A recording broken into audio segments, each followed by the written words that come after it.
Hey, this is Mark A. Altman. And this is Darren Doctorman. And this is Ashley Miller. And we are the Inglorious Treksperts. And this week, it's special guest star Jeff Bond talking to Jeff Russo and Jay Chattaway about the music of Star Trek. In fact, you could say they chat away. About the music of Star Trek. and Jay Chattaway was definitely and they bond responsible. over it. Oh, that's good. That's Thank good. you. He was responsible for some of the best scores of Next Gen, Deep Space Nine. He did some terrific scores, Jay Chattaway. Especially when they let him rip. And Jeff Bond, of course, literally wrote the book on this subject with the music of Star twice. Trek. Yeah, and he's The book's revising so nice, it he wrote now. it twice.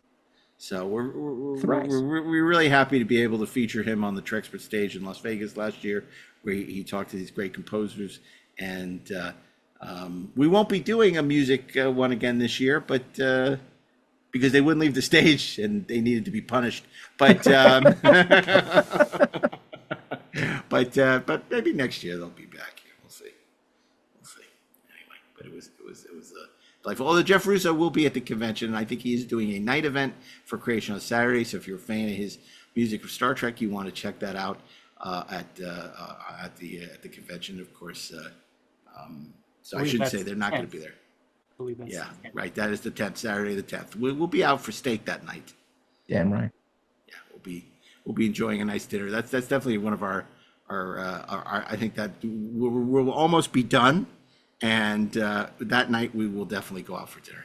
That might be the first night we go out for dinner of the whole convention. Oh, yeah. We'll, It's a slog. it's a slog, but we It's a love lot of it. work.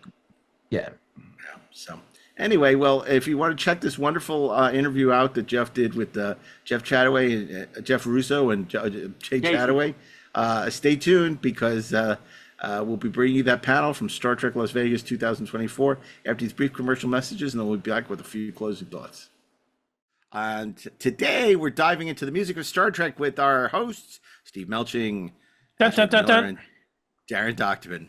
Yeah, if you were a Sting, and I don't mean Andy Summers, what Sting would you be from Star Trek?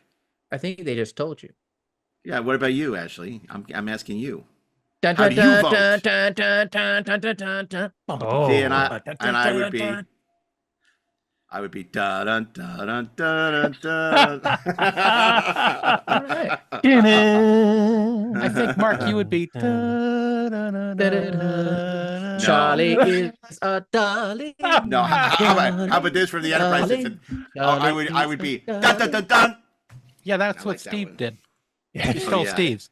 Yeah, you still saw it. Well, it's hard to be Mr. Thursday. Well, that's true. Oh yeah, you're gonna be the animated series now. But that was Darren's already. That was That was mine. Darren. That's a good one. Yeah, everybody's stealing from everybody now.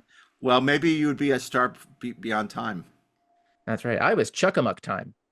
Anyway, none of these none of these were discussed on this panel. This was a Yeah. panel from our Trekspert stage at Star Trek Las Vegas. Of course, we brought in a ringer for this panel. We brought in the great Jeff Bond, the author of the music of Star Trek, who's written the liner notes for so many great Star Trek albums. No one knows more about Star Trek music than Jeff Bond. Well, no one And, alive. Yes, there might be some dead men who know more. Jeff alive? I don't know sometimes. Yes, Jeff is So- very much alive. Like Frampton comes alive, only not at all like that. Now, do you feel like I feel about Star Trek?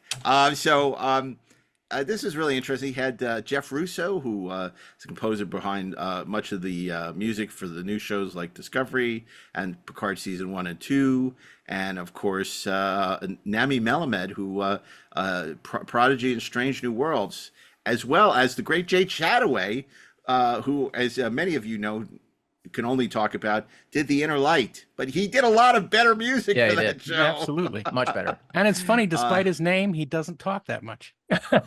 He's not Jay Chatty Cathy. He's Jay Chattaway.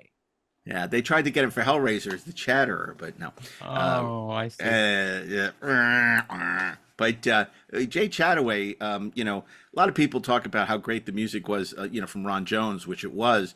But if there's another composer on the golden age of Star Trek, who was a real terrific composer, was Jay Chattaway. He did some really remarkable music, not only for Next Gen, but later for Deep Space Nine, Voyager, and Enterprise. He was a real utility player and just terrific. And of course, he has a new book out from his wife Terry Potts Chattaway about his career as a composer. And obviously, it is much more expansive than just Star Trek. But for the purposes of this panel, it was a conversation about the music of Star Trek, something we've covered in depth on Inglorious Treksperts. As you may recall, last year's holiday special, we did the 10 greatest pieces of Star Trek music ever, which was one of our most popular shows, and a lot of great conversation ensued. I think mostly the music represented was all from the Star Trek movies and the original series. Oh, I do think there was Ron Jones' Best of Both Worlds was included among there as well. So a very different assessment of the state of Star Trek music. Fascinating because, of course, Peter Lorreson and Rick Berman have been criticized for being anti-theme, not wanting music that was too bombastic. Definitely very different than the kind of music that accompanied the original Star Trek. But this is the modern titans of Star Trek music that Jeff sat down with. I know it was a well-attended panel. People were very excited about this, and I'm sure you will be too, as we share with you the music of Star Trek, moderated by the great Jeff Bond. So stay tuned, and we'll be back at the end with a few more closing thoughts. Obviously, music is a hugely important part of Star Trek. It is iconic. It's something that we associate with the greatest episodes. Who doesn't think of the Doomsday Machine where they hear dun dun dun dun dun, or dun dun dun dun. I expect to see Romulan ships surrounding me. So we have the greatest guy to ever chronicle music in Star Trek. He is a true Trekspert when it comes to music and composers. He's written liner notes for so many of the great soundtrack releases, many of them from La La Land and other great labels. But his book, The Music of Star Trek, is currently out of print, but he has a new version coming out soon. And I am so thrilled to turn the stage over to our good friend and a dynamic man, Jeff Bond. Thank you. Go with God. Thank you. Thank you. Hello, Trekkies. How many Trekkies do we have in the audience? How many Trekkers? Okay. Glad that we cleared that up. I guess I was already introduced. My name is Jeff Bond. I'm the author of The Music of Star Trek. La La Land Records will be putting out a voluminous new version of that sometime in the near future. My first guest is also an author of a book called Journey to the Inner Light. He's written, I believe, over 180 scores to Star Trek episodes. He scored over 180 episodes, including The Inner Light and a lot of other favorites like A Fistful of Datas, Our Man Bashir. He's also scored movies like Maniac, Maniac Cop, Maniac Cop 2, Invasion USA, some Chuck Norris movies. Please welcome Jay Chattaway.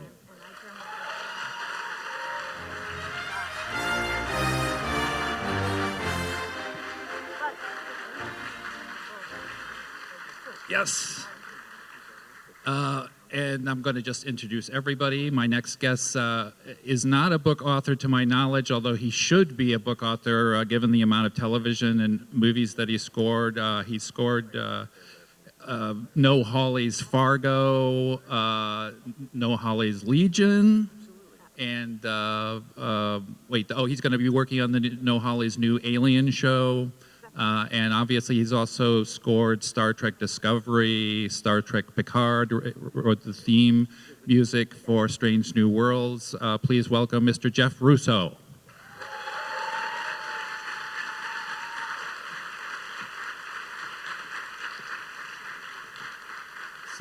This is like a talk show. It's like we're on Dick Cavett.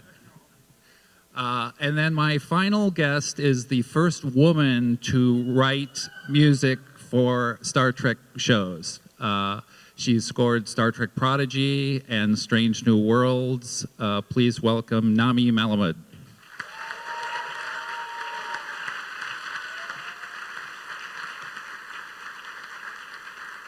What a great crowd.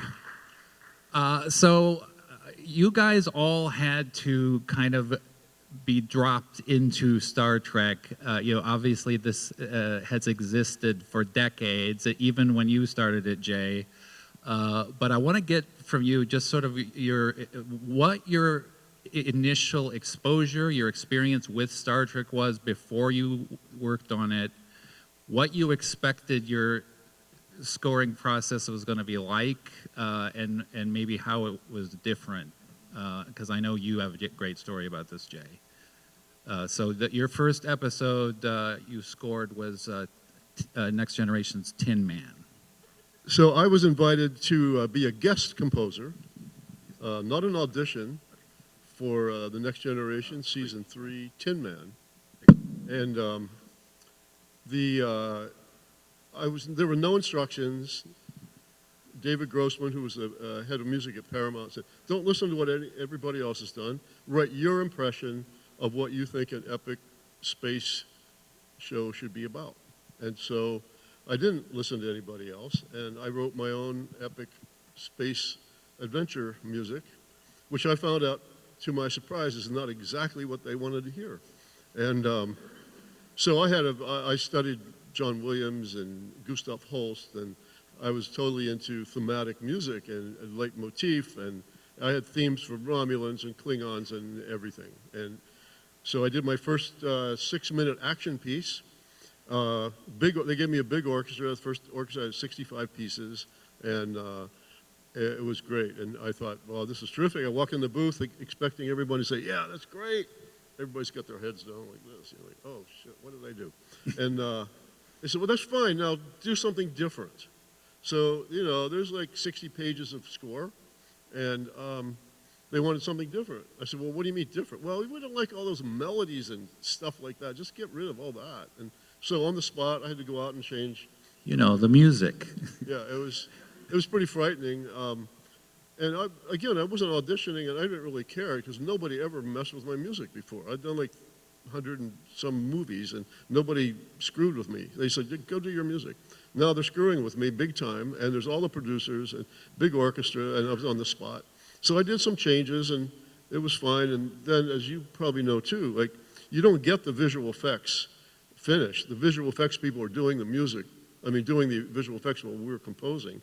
So all the little script that would say Klingon and Romulan battle here, it's not finished. So I walk in, and now you have to make the music kind of fit that. So it was very challenging. And I guess the most interesting thing was that the Tin Man itself was this organic being in space. And I was hired, I think, because they liked my whales. I recorded a lot of whales. I'm a sailor, so I had whale sounds, and I have an orchestra of whales. So they thought that I was pretty weird enough to have whales in my band. So we had a guy just playing whales, and I used the whales a lot. They liked that. And but the Tin Man itself was supposed to be this glorious thing in space, an organic living being. And when the visual effects people finished it, I had frilly harps and whales and woodwinds, and it really looked like something that came out of a dog, and it was really not that pretty. So I had to make a lot of fast changes, and but in the end, they must have liked it because I did it for 16 more years. So yeah. Yeah. So, Jeff, there had been no Star Trek for like 12 years when you started on this show. And, I think Discovery was, deliberately designed to be very different in its look, and its approaches to a lot of what Star Trek was, and you had to come up with a theme that kind of encapsulated that. So what was your experience going into this? When I first met with Alex Kurtzman about it, one of the things I had said to him, because I didn't know what they were looking to do in terms of trying to reinvent the way they were doing Star Trek. And one of the things that he enjoys is score. He's a big music fan, and he is very sort of knowledgeable about scores and music and orchestras and all these things. And I came to him and said, I think it's important that we, don't limit melody, don't limit the way we can use music to connect the characters to the story and the story to the viewer, and not just be sort of underscore. And even though modern scoring technique does do a lot of that, does do a lot of underscore dialogue scenes where you don't want a lot. We wanted to let there be space for. You see what I did there? Space. That there needed to be space for music, and then he said, okay, and then you have to sort of come up with a theme, and I was like, oh, no pressure at all, considering the lineage of music. And I need to say, like, I'm sitting next to Jay Chattaway, who is one of my heroes of music in the Star Trek world, and a lot of the inspiration for my Picard score came from the Inner Light. In that particular episode, which you scored, and that piece of music, the actual Inner Light piece of music, was just so inspiring to me. So I just wanted to say that. But that was where I was in trying to figure out what the new version of Star Trek music was, and really, it didn't need to be a new version. We just needed to sort of continue the legacy.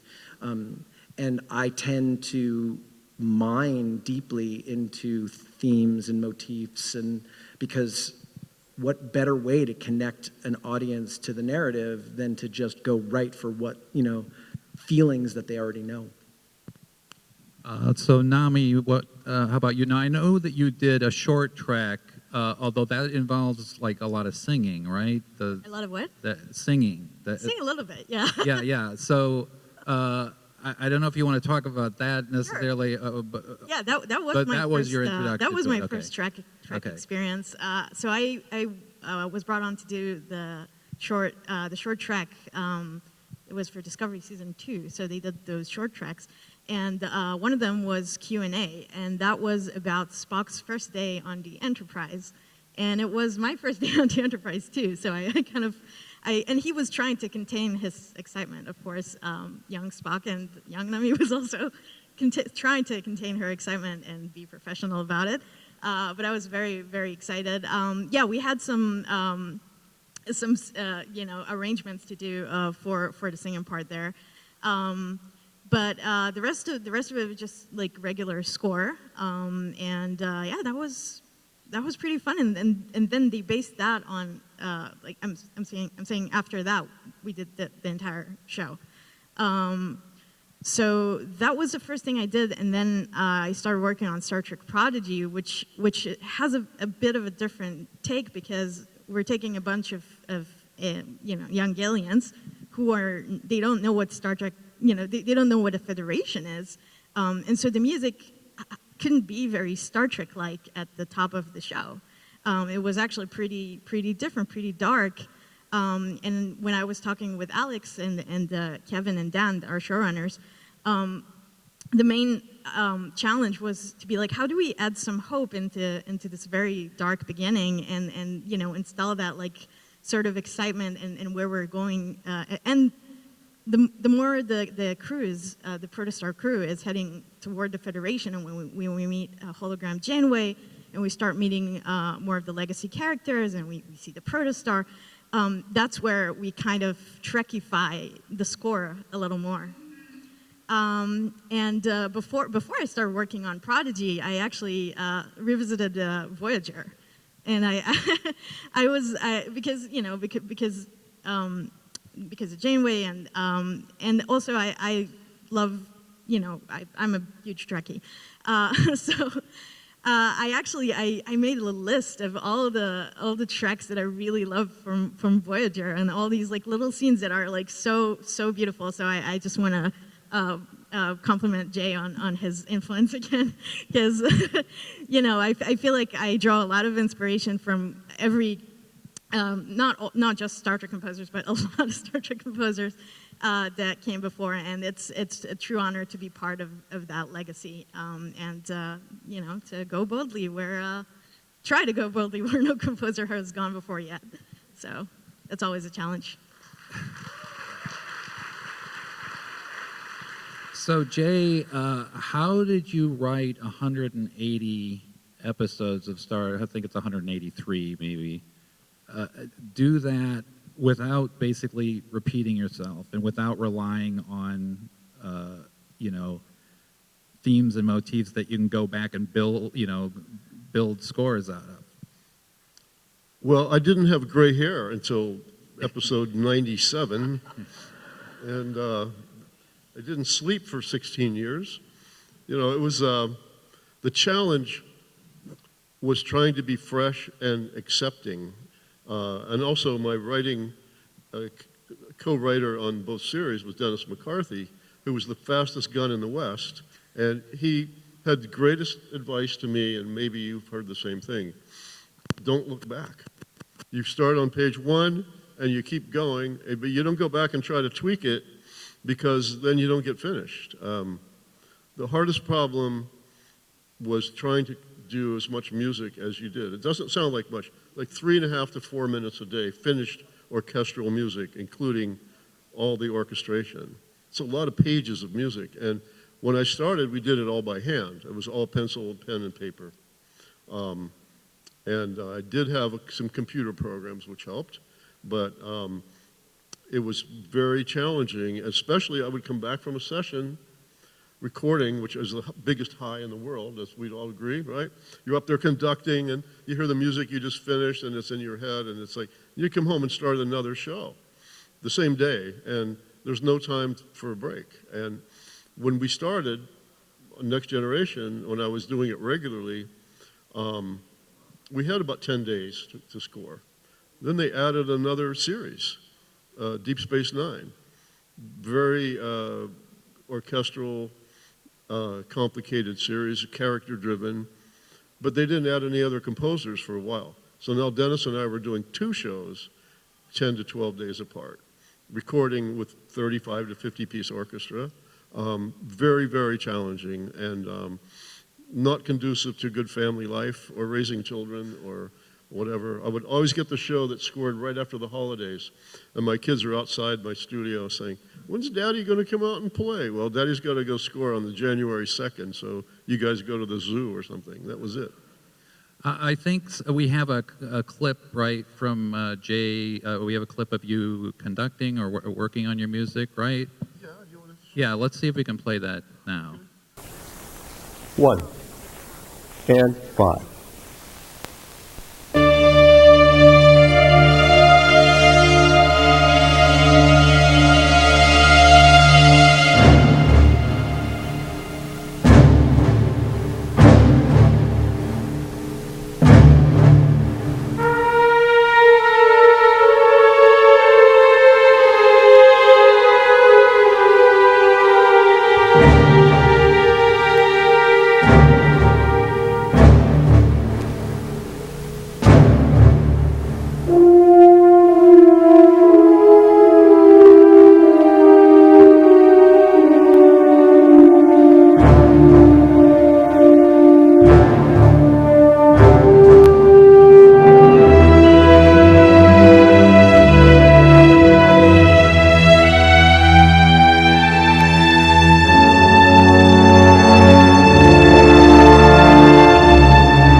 Great stuff.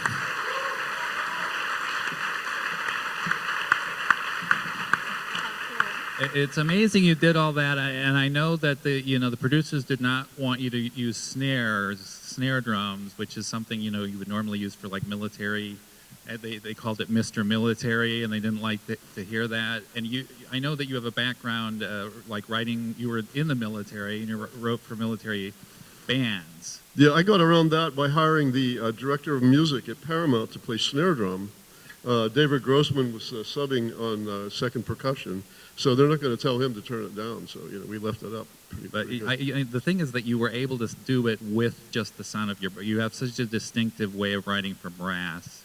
The harmonies in it just sound militaristic to me. So I was a trumpet player, and trumpet players always have the melody, and they're kind of egocentric, I guess. I don't know.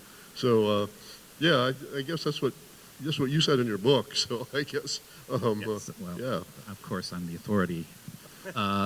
So Jeff, what was the most challenging part once you got into Discovery? You wrote a Klingon theme, and it's not the usual kind of tribal Klingon theme.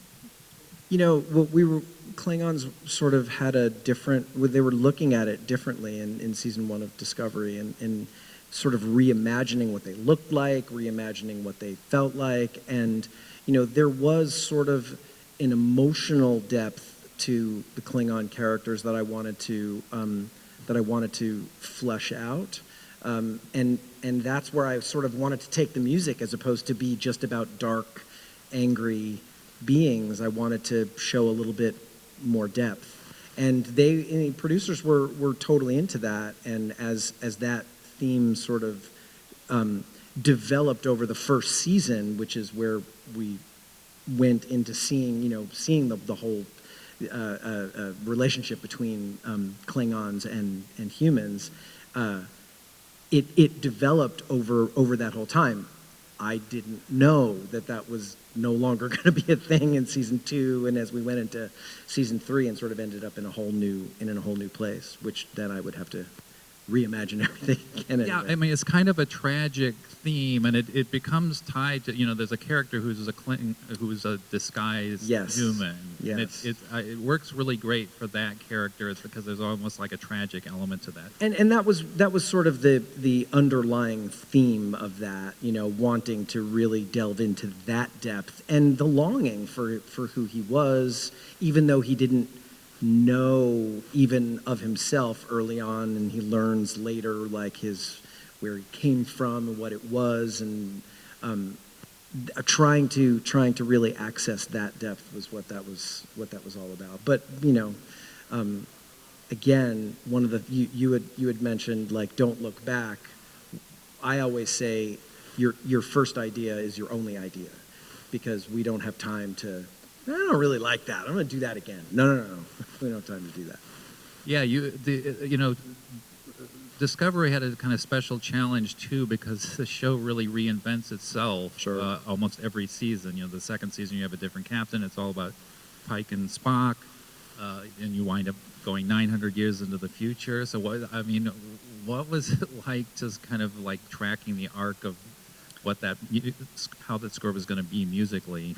I tried to not pay too much attention to the particulars, but try to have a much more global view.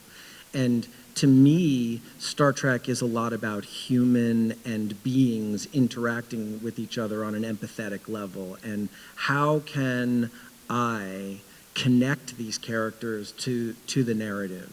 That is really not going to change whether we're 900 years in the future or not. And as we were thinking about what the music would be like 900 years in the future, my question was, well, wait a second, am I trying to figure out what music sounds like then? And the answer was no. The answer was, we have to treat these characters as they have always been, and treat their relationships with each other and their relationship to the narrative all the same way. So really the sound that is created for this incarnation of Trek stays that way throughout the seasons. You know, it grows, it changes with the narrative, but the connectivity between characters and how music plays a part in that really didn't change much. Yeah, it all fits. That's what I find fascinating about it, and it goes back to Roddenberry's original idea that he didn't want futuristic, electronic music in Star Trek. And when people tried to do abstract avant-garde music, which even Alexander Courage did in a couple of episodes, Roddenberry hated it. And they would get, I think Jerry Fielding did some like kind of avant-garde modern bar music for The Trouble with Tribbles, which they never used. But I want to say the Gorn theme was it Gerald Fried? That's it's probably Saul Kaplan, because it's a tracked episode. They used a lot of music from Enemy Within, because that was like Michael Kirk, right. So it was Saul Kaplan was an absolute genius. And that he was a golden age composer, Yep. And he probably did his best work on Star Trek at the very end of his career. Oh, right. Gerald wrote the Romulan theme. That's Fred Stein. Fred Stein. Which you used. I did use that in episode 1 of Picard. Yeah. And I was tracking that music in the first season of Picard, that we have the Romulans, and Jeff actually uses the original Fred Steiner Romulan theme. And I was thinking it's just at that first view of the cube in the I think of the first episode, but you use that throughout the whole. Little pepper here, little pepper there. It's really terrific. That's the kind of I think the difference between Picard and Discovery is Discovery. You're sort of reinventing it. You're not referencing much other than your own material, and Picard. You really have to. You use, I think, in the second season, you use the Goldsmith Borg theme a little bit, and you have to refer to things from Next Generation. So. Yeah, of course. I mean, when you're dealing with characters that are legacy characters like that, you want to give a little bit of a nod to a theme. It's the easiest way to draw a line between point A and point B. I did it in Discovery too. Like I think it was season 3, when we've already been in the future, we see the Voyager, and I do a little bit of the Voyager, just a touch of the Voyager theme, because why not? There's Voyager. And, all the producers were like, yeah, that's great. Everybody. It was a lot of fun. And NAMI, you've done some great references. I mean, you actually do refer to Gerald Fried's fight music from Amok Time, really ingeniously. And what I love too is that they do, this basically Spock meeting his in-laws, and there's like a tea ceremony, and you give a little bit of hint of that, which is brilliant because it's about a ritual battle, except it's a battle between a mother-in-law and Spock. That it's I want effing genius.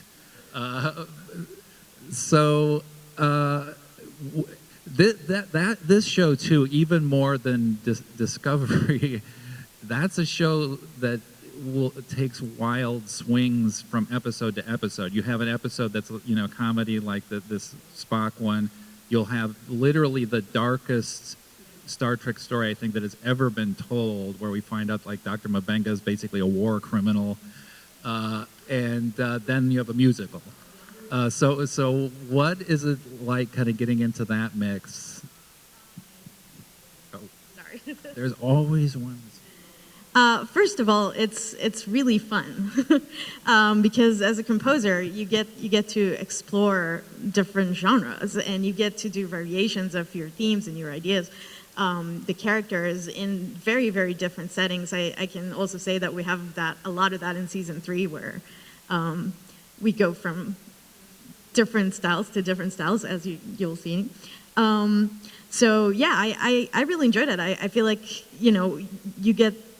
it challenges you and it pushes you further, and it makes you explore strange new worlds, and that's what it is. That you just go with the flow. So. And your scores are very like leitmotif driven, and you even have. I mean, you've got a theme for Pike and Spock. I think you have an Uhura theme. I think you have who's the new engineer. You've got music for her, but you also I think have there's an Illyrian.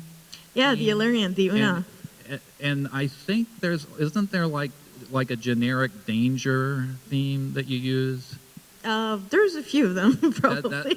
And I'm not. There's the I Gorn might be theme, wrong too. about this because there's a lot of episodes about the Gorn that have a big theme. Yeah. But what I was interested in is if you use that in other episodes just for like space danger. The Gorn theme specifically? Well, no. that's what. So. There's some Gorn. Yeah, there's a specific Gorn theme, but there's a theme that I've heard in other episodes that's like a big space danger theme. I think there is. You may yeah. be tailoring them for individual episodes, but I kind of love the idea because that on the original show, you'd hear Fred Steiner's, Romulan theme. Yeah. And then you'd hear it in a bunch of different We have yet to use no it, Romulan. but I on Prodigy, I couldn't technically use any of the, except for the original fanfare. So when we have the Romulans there, I had to do, something that reminds of that. Same for the Voyager theme. Like all of these things are, not officially those same quotes, but it was actually really fun to do it because I could be myself, but still in that vein of Star Trek and of the exact nostalgic feel that we're looking for when we see Voyager and Janeway and the Doctor. Like yeah, I guess I am classically trained, so the melody. I'm a flute player. So melody and leitmotif and all of these things are really important to me. So I feel like in both shows, it's very prominent, that use of motifs. Yeah, you did a great theme for Janeway and Prodigy, and it's something that fits in with the feel of, I think, the Voyager theme without, aping it. I see it as a continuation of that. I'm like, okay, now it's Admiral Janeway. I mean, actually, there's two of them, right? There's the hologram Janeway, and then there's Admiral Janeway, and they don't have exactly the same theme. But focusing on season 2, where we have Janeway a lot, I feel like it's the continuation of her, her portrayal from Voyager. Now she's an Admiral. She looks back on those experiences from Voyager. It's constantly, she's reminded of that, and like she's grown. So I feel like the music grows with her, as Jeff said. Like you go with the characters and their development, and like this is their emotions through space. Who has seen Prodigy here? Woo! Oh, yeah. Prodigy is great. I came to that very late, and I was, I watch all the shows and complain about them while I'm watching them, and then I go back and watch them, and I'm like, oh, that was really good, actually. So I was never like super into Voyager while it was on the air, and now since I watch Prodigy, like I completely love Janeway and Chakotay. Like it totally rehabilitated them for my cynical mind. So if you haven't seen Prodigy, it's not just like a kids show. It's actually great Star Trek. So I highly recommend it. Do we have questions from the audience? But my question is, when you were doing one show and then they suddenly came to you and said, we're going to add a second series and we want you to compose and score and conduct it with the same staff, what was your reaction? And was there some sense that this was temporary, or did you think your life had just gone to hell? I think that this has happened to all three of us. I know Jay, you were doing Next Generation, and then they brought in DS9. I was doing Discovery, and they started Picard. I know you were doing Prodigy, and then they started Stranger Worlds.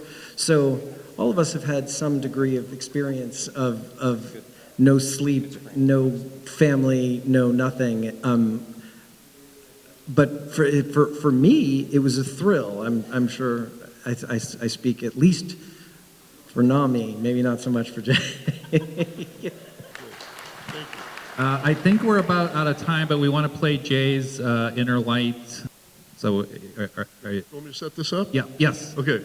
So, the Inner Light, probably one of the best requested pieces of music from the Star Trek catalog. I conceived it in about 10 minutes, but in all things Star Trek, you have to have an option. So I wrote this theme, chosen to be played on a penny whistle because of the cinematographer wanted to capture Patrick Stewart's expression by playing not a transverse flute like this, which would cover up his face, but one out front. and the people on the planet were metal workers, so it had to be metal. So in other words, I came up with this tune instantly, but Star Trek requires an option. So then I had to work for 2 days to write one that I thought was a little worse, because I was afraid they would pick the worst theme to be the theme from Inner Light. But fortunately they didn't. But it so happens that his son in the film needed to play something. We'd already recorded it. And so that was used as his son's music. And I have to thank Jeff for mentioning it in your theme, because I see it in my royalty checks now. So it's very nice. Thank you very much. I also would like to do a plug. My wife, who was a producer of Deep Space Nine, wrote this book about me. It's called Journey to the Inner Light, and it's about how the music came about and what we're doing. She's selling it over in the room, and the little clip I'm going to play, we did a thing called Star Trek: The Ultimate Voyage, which is a tribute to all the music from Star Trek, and they cut my music to a footage of all the Star Trek episodes and film over 50 years, and I was invited to conduct the London Philharmonic at Royal Albert Hall and do this piece of music with the film. So I'm going to play.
Thank you very much.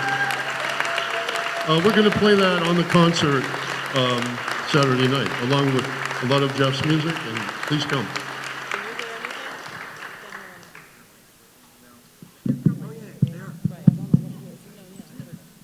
That is all we have time for. You're welcome to applaud one more time for Jay Chattaway, Jeff Russo, and NAMI MELUMAD.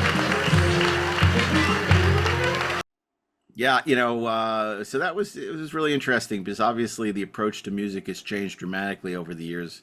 All I know is, and I mentioned this on the Trekspert, that I was taking Isaac to school the other day, and he said, "Turn on Leaving Dry Dock." And I'm like, mission accomplished. And it was great because we backed out, did the whole clear old moorings, the whole thing. And then as soon as the right part hit, took off. Not like I was in an Aston Martin or anything, but it was the whole good enough. process though of spotting for score and just working through score is so much different now than it was when the Next Generation, Deep Space Nine, and Voyager were being made. Frankly, even different than 10 years ago. So, it's understandable how it's become more of a thing. Certainly, it was more of a thing in Picard. Why is it anything we don't understand? We always call a thing. It was all a thing because we don't understand it. We don't have a word for it yet. Smart guy. Well, of course, we've learned that the human ear can only hear so many notes in an evening. Oh, yeah, absolutely. Yes. Yeah, too many notes. This is true, Majesty. Oh, Steve, you went to see Amadeus. Speaking of too many notes, at the Cinematheque recently. How was the new 4K the new old restoration version of Amadeus? The new old version, yeah, it's a new 4K transfer of the original theatrical cut of the movie, which I think is superior. The director's cut is fine, but the theatrical cut is brilliant. It's one of my favorite movies of all time, and it was a full house at the Egyptian Theater. It was a lot of fun. Oh, nice. That's great. Not what too I bad saw? for a dead guy. Yeah. I went to see Crimes and Misdemeanors at the Arrow. It looked Good movie. great. Still as great as ever. And Jeff Garland introduced it. Oh, Fantastic. cool. He was so funny. Boom, boom. He talked a lot about Woody Allen's influence on Curb Your Enthusiasm. It was a wonderful evening. Really great. Yeah, really great. So, but this is the music of Star Trek, and we're grateful to all our guests who joined us for this fascinating panel. Of course, Jeff Bond, like I said, there's nobody who approaches the subject of Star Trek music with more Trekspertise than Jeff. So it was a thrill to have him join us to take the baton for this, hand off the baton to him for this this panel. And I was glad to see so many people come out who were interested in this subject. But before we go, I want to ask you, we talked about your favorite, if you were a piece of Star Trek music, what Star Trek music would you be? Do you have a favorite Star Trek album when you look back at all the great Star Trek music that's been issued over the year? I'll start with Steve Melching. I really like a few years back, who was it that put out that box set of, was it La La Land? La La Land? There was a disc in that, we talked about it before, of the music from the animated series, and I just love that. That was the 50th anniversary from La La Land. Yeah, that sort of library music that they composed and just dropped into the various episodes, and so you kept hearing those same cues over and over again from episode to episode, but they're all just wonderful, and I'm really glad they put all that music out on CD. Yeah. What about you, Ashley? For my money, I mean, look, there's a bunch of things that I love. I still have fond memories of the Star Trek motion picture vinyl, playing that again and again and again. But I'm a sucker for, I have it sitting around someplace on CD. On CD, man. The score for Tin Man, which was, for my money, the best. Jay Chattaway. Jay Chattaway, and it might have been his first score, but the best score ever written for Next Generation, my opinion. Wow, bold words. Yeah, I'll tell you, the music really gets a lot better in Deep Space Nine in the later seasons when they finally loosen up on like letting the composers be a little more bombastic and aggressive. And write music.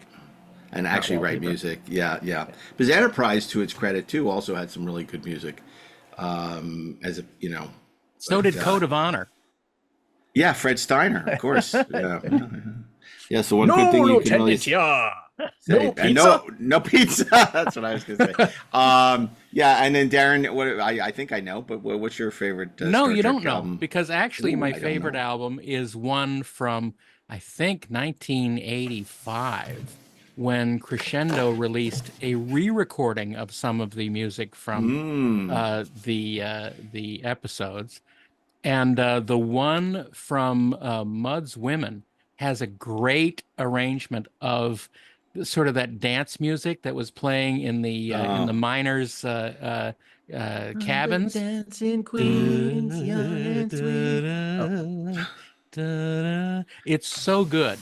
And it's my favorite album of Star Trek music, even though it isn't original.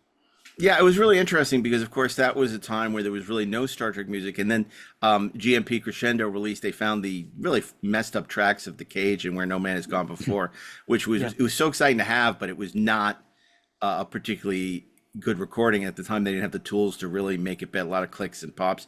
And then what they ended up doing was Label X and Varese. John Lasher's Label X and Varese Southern Cross went in together to have all the music, some music re-recorded in Europe, and then they split them across a couple. Varese had a couple albums, Southern Cross did a couple albums, and they were great because even though they weren't identical, they did suites of some of the music. Yeah, and it was really beautiful. I mean, The Empath, Is There in Truth No Beauty? The episodes you wouldn't necessarily. And the recordings are great quality. Great quality because they were new. Yeah, and really well done. But my pick would have to be, and I'm cheating a little bit because it's out of print, that magnificent La La Land collection of all the music from the original series. I treasure that. It is super special. I listen to it all the time. As we've talked about on Inglorious Treksperts, I think the reason the music is so familiar to us is perhaps because so much of it was tracked that it would be repeated again and again and again. So it's so much resonate in our minds with the episodes. But you know, if you don't have that set, La La Land has embarked on re-releasing most of that set on the 1701 editions. So I highly recommend, if you don't have that box set, you pick up the 1701 editions, which they were kind enough to give us as giveaways at Star Trek Las Vegas, and people were very excited to receive them. They've also done a number of terrific collections. Steve mentioned the Star Trek 50th anniversary. They've done a couple of collections of Enterprise music, Deep Space Nine, Next Generation.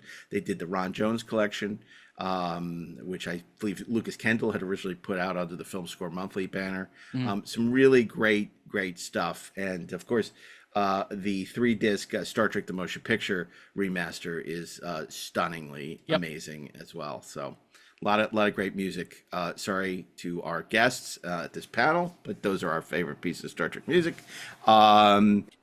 Inglorious Treksperts, Treksperts Briefing Room, Tech 78 are part of the Treksperts Podcast Network. Copyright 2025 by Trekspert Plus. You can open hailing frequencies by emailing us at trekspertplus@gmail.com, or find us on all major social channels, or you can email us at trekspertplus@gmail.com. You can also subscribe to Inglorious Treksperts and Tech 78 on Spotify at trekspertplus.com, or follow us on YouTube with our video episodes, which is a new way to experience the Treksperts. And of course, you can rate and follow us on Apple Podcasts, Spotify, or wherever you listen to podcasts, to make sure you don't miss an episode. Did I miss anything? Oh, I did, guys. Let's talk about these great conventions we have coming up. Yeah. Go to galaxycon.com for details on a bunch of great cities we'll be at, including New Orleans and Des Moines and some other great cities. And of course, go to creationent.com to find out the latest and greatest about 4 days of Treksperts goodness on the Trekspert stage in Las Vegas, Nevada. So keep on trekking ingloriously, of course. And Darren and Ashley and me and whoever and Elijah will see you next week.